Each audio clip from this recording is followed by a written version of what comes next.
৬৫ বছর বয়সে স্নাতকোত্তর পরীক্ষায় ফার্স্ট ক্লাস পেলেন খড়দহের বাসিন্দা বন্দনা সরকার। নিশিদিন হসপিটাল, অর্থ সব নয়, পরিষেবাই আসল কথা। ঠিকানা রবীন্দ্রপল্লী, কল্যাণী হাইরোড, ওয়ার্ল্ডস মোড়ের নিকটে।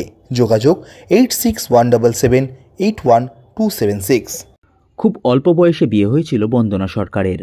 সেই সময় তিনি নবম শ্রেণী পর্যন্ত পড়াশোনা করেছিলেন, কিন্তু পড়াশোনা করার ইচ্ছা থাকলেও পড়াশোনা করা হয়ে ওঠেনি।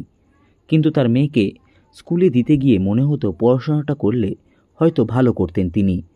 এরপর বন্দনা সরকারের মেয়েকে কলেজে ভর্তি করার সময় খড়দহ আদর্শপল্লীর বাসিন্দা তথা বেথুন কলেজিয়েট বালিকা উচ্চ মাধ্যমিক বিদ্যালয়ের প্রাক্তন প্রধান শিক্ষিকা, রাষ্ট্রপতি পুরস্কারপ্রাপ্ত শুক্লা রায়ের কাছে তার পড়াশোনার ইচ্ছার কথা জানান। এরপর তার সহযোগিতায় মাধ্যমিক, উচ্চ মাধ্যমিক, স্নাতক এবং স্নাতকোত্তর ডিগ্রি পরীক্ষায় পাশ করেন তিনি। চলতি বছর ৬৫ বছর বয়সে স্নাতকোত্তর পরীক্ষায় তিনি ফার্স্ট ক্লাস পেয়েছেন। যে খবর ছড়িয়ে পড়ার পর বহু মানুষই তাকে শুভেচ্ছা দিতে ছুটে এসেছেন তার বাড়িতে। এই খবরে খুশি সরকার পরিবারের অন্যান্য সদস্যরাও। বন্দনা সরকারের স্বামী প্রবীর সরকার স্ত্রীর এই বয়সে পড়াশোনার ক্ষেত্রে এই সাফল্যতে যথেষ্টই আনন্দিত। সংবাদ মাধ্যমের মুখোমুখি হয়ে বন্দনা সরকার এবং তার স্বামী প্রবীর সরকার জানান, পড়াশোনার ইচ্ছা আমার সর্বসময় ছিল, কিন্তু সেই সময় একটা নিজে গান বাজনা করি, নিজে একটা শেখাতো ওই সব ব্যাপারটাই তো এখনও মাস্টার হিসেবে ওই আছে আমার গানে। তো সেই জায়গা থেকে কিছুদিন একটুখানি ওই রকম ছিলাম, মানে গানে গানে ভেসেছিলাম। তারপরে মানে যখন মেয়েও হয়ে গেল, মেয়েটা একটু বড় বড় হচ্ছে, কিন্তু যখন মেয়ে পড়াশোনা করতে শিখলো, বিশেষ করে যখন ভবনাতে ভর্তি হলো, তখন থেকে আমার মনে হচ্ছে আমি যদি স্কুলে আসতে পারতাম, আমি যদি এ করতে পারতাম। স্কুলে গেছি ঠিকই, কিন্তু তবুও তো ওই 9-এ এই শেষ।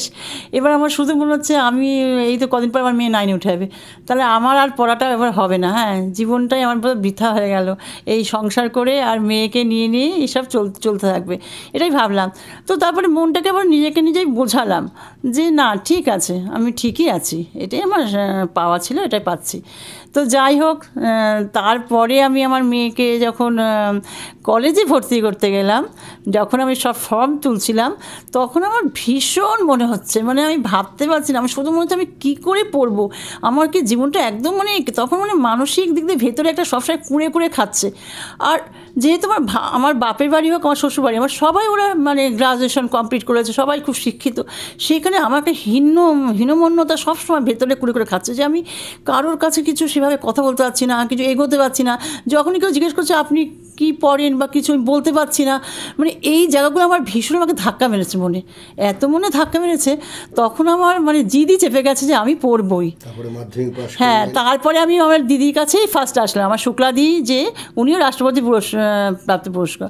তো উনি যখন আসলেন, তো ওনাকে আমি বললাম, দিদি তুমি আমাকে একটা কথা বলো, আমি পড়াশোনা করতে পারবো, আমি কি মনে রাখতে পারবো? দিদি বললো, তোর যদি ইচ্ছে থাকে তুই নিশ্চয়ই পারবি, আমি তোর পাশে সবসময় আছি, সবভাবে আছি। শুক্লা রয়। তার মানে তারপরে আমি মাধ্যমিক পাস, উচ্চ মাধ্যমিক পাস দুটো সবটাই করলাম, করে এখন কি করে কমপ্লিট করলাম? হ্যাঁ, করলাম, করে এবার দিদিকে বললাম, দিদি 12টাও ভাবছিলাম পারবো কি পারবো না, মানে খুব কঠিন, সবাই বলছিল ভীষণ কঠিন। তো যাই হোক পেরেছি। তাহলে বলি, দিদি এবার আমি গ্রাজুয়েশন করবো, যখন পেরেই গেছি তাহলে আমি গ্রাজুয়েশন করবো। দিদি বললো, পারবি তো? দিদিরও তখন রিটায়ার্ড ম্যান। দিদি বললো, তা ঠিক আছে, আমিও নতুন করে থেকে আবার শুরু করি। তো দিদি আমাকে আবার একদম নতুন করে নিজের মতন করে পুরো ব্যাপারটা, সারাটা কি বলবো, অক্লান্ত পরিশ্রম, তার সময়, মূল্যবান সময় সব নষ্ট করে নিঃস্বার্থভাবে দিদি আমাকে, অনেক পরিশ্রম ছিল, মানে একটা কোনো পয়সা নেয়নি, উল্টে আমাকে নিজের আমি বলতো আমার মায়ের জায়গাটাই নিয়েছিলেন। মানে আমার কখন খিদে পাচ্ছে, আমার কখন কি হচ্ছে, আর ডাকতেই তো খুকু সব। হ্যাঁ,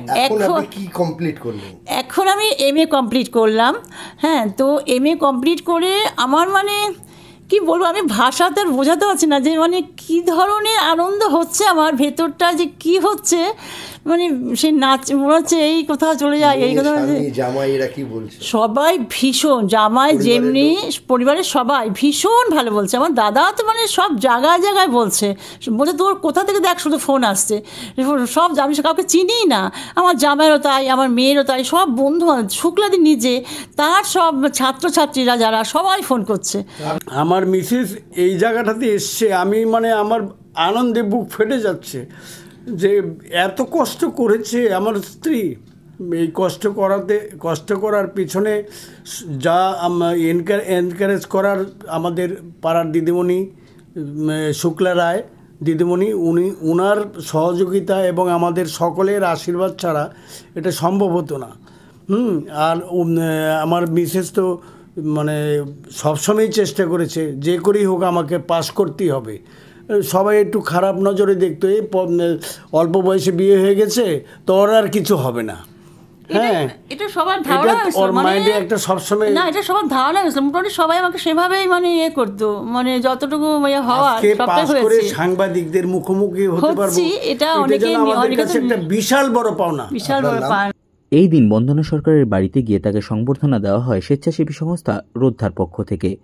সংবাদ মাধ্যমের মুখোমুখি হয়ে রোদ্ধার কর্মকর্তা সমাজসেবী গৌরব সাহা জানান, আজকে বন্দনাদির কাছে আমরা এসেছি। বন্দনাদি আমাদের পূর্ব পরিচিত, আমাদের রোদ্ধার সঙ্গে কাছেও গেছেন, কিন্তু উনি 65 বছর বয়সে মাস্টার্সে ফার্স্ট ক্লাস পেয়েছেন।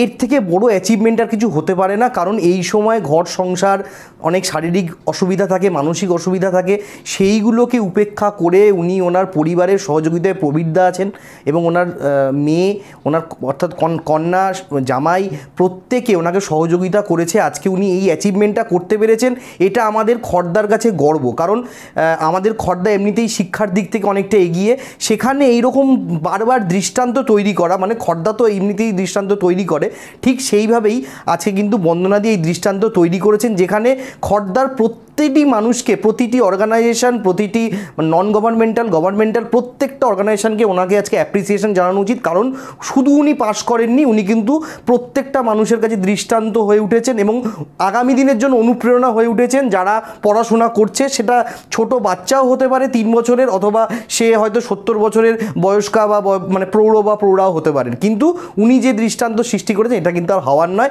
আমাদের রোদ্ধার তরফ থেকে আমরা আন্তরিকভাবে ধন্যবাদ জানাই যে উনি এই কাজ করেছেন, এবং পরিবারকে অবশ্যই ধন্যবাদ জানাই যারা ওনার সঙ্গে এই বিষয়ে জড়িত। বারবার উঠে আসছিল ওনার টিচারের কথা, উনি প্রত্যেককে আমরা আন্তরিকভাবে রোদ্ধার তরফ থেকে, হয়তো আমরা ওনাকে অ্যাপ্রিসিয়েট করলাম এখানে এসে, কিন্তু এটা আমরা চাই যে সবার কাছে, সবাইকে আমরা এই জন্য অ্যাপ্রিসিয়েট করছি যে ওনাকে এতটা এগিয়ে দেওয়ার জন্য। ধন্যবাদ। নিশিদিন ডায়াগনস্টিক সেন্টার, এ কমপ্লিট ডায়াগনস্টিক সলিউশন।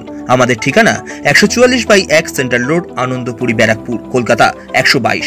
আমাদের যোগাযোগ 9875338719। সাধ্যের মধ্যে স্বপ্নের ফ্ল্যাট খুঁজছেন? লাবণ্য গ্রুপের পক্ষ থেকে ব্যারাকপুর হরিসভা মন্দিরের নিকটে সোনাঝুরি আবাসন। থাকছে lift, top floor, set, 0% GST। এছাড়াও থাকছে ব্যাংক লোনের সুব্যবস্থা। ফ্ল্যাট বুকিং চলছে। আমাদের যোগাযোগ 7278200456।